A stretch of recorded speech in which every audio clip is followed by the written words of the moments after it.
ಬೆಂಗಳೂರಿನ ಆರ್ಟ್ ಗ್ಯಾಲರಿಯಲ್ಲಿ ಅಂತಾರಾಷ್ಟ್ರೀಯ ವಸ್ತು ಸಂಗ್ರಹಾಲಯ ದಿನಾಚರಣೆ ಕಾರ್ಯಕ್ರಮ ಇಂದು ಹಮ್ಮಿಕೊಳ್ಳಲಾಗಿತ್ತು.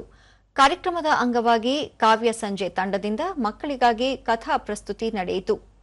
ಈ ವೇಳೆ ಸಾಹಿತಿ ಮಮತಾ ಸಾಗರ್ ಸೇರಿದಂತೆ ವಿದ್ಯಾರ್ಥಿಗಳು ಹಾಗೂ ಮತ್ತಿತರರು ಉಪಸ್ಥಿತರಿದ್ದರು.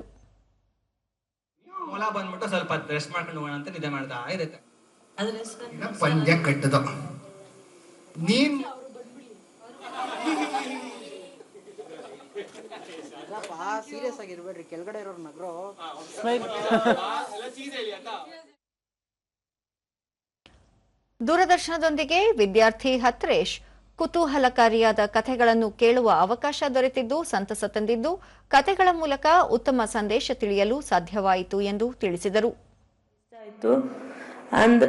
ಆದರೆ ಅವರು ಸ್ಟೋರಿಯಲ್ಲಿದ್ದು ಸ್ವಲ್ಪ ಅರ್ಥನೂ ಆಯಿತು. ಸರ್ಕಾರಿ ಬಾಲಕರ ಬಾಲಮಂದಿರದ ಪಾಲಕ ಕಿಶೋರ್ ಹಲ್ಗೇರಿ ವಿಭಿನ್ನ ಶೈಲಿಯಲ್ಲಿ ಮಕ್ಕಳಿಗೆ ಕಥೆಗಳನ್ನು ಹೇಳುವ ಮೂಲಕ ಮನರಂಜನೆಯ ಜೊತೆಗೆ ಜೀವನ ಮೌಲ್ಯಗಳನ್ನು ತಿಳಿಸಲಾಯಿತು ಎಂದರು. ಬೆಳೆಸ್ಕೊಂಡು ಸಮಾಜಕ್ಕೆ ಒಂದು ಒಳ್ಳೆ ವ್ಯಕ್ತಿಯಾಗಿ ಅಂತಂದು ಒಳ್ಳೆ ವ್ಯಕ್ತಿ ಆಗೋಕೆ ಒಂದು ಒಳ್ಳೆ ನೀತಿ ಪಾಠಗಳನ್ನ ಹೇಳ್ಕೊಟ್ಟಿದ್ದಾರೆ.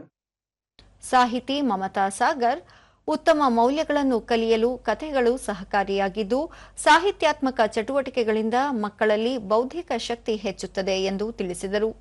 ಖುಷಿಯಾಗಿದೆ. NGM national gallery of modern ಆರ್ಟಿನ ಆಡಿಟೋರಿಯಂನಲ್ಲಿ ನಮಗೆ ಕಥೆ ಹೇಳಲಿಕ್ಕೆ ರಿಕ್ವೆಸ್ಟ್ ಮಾಡ್ಕೊಂಡಿದ್ದಾರೆ. ನಾಳೆ ನಾಡಿದ್ದು ಇರೋದ್ರಿಂದ ಯಾರ್ಯಾರಿಗೆ ಬರಲಿಕ್ಕೆ ಇಷ್ಟನೋ ಬನ್ನಿ. ಇದು ಇಲ್ಲಿ ಬಂದು ಕೂತು ನಮ್ಮ ಕಥೆಯನ್ನು ಕೇಳಿ.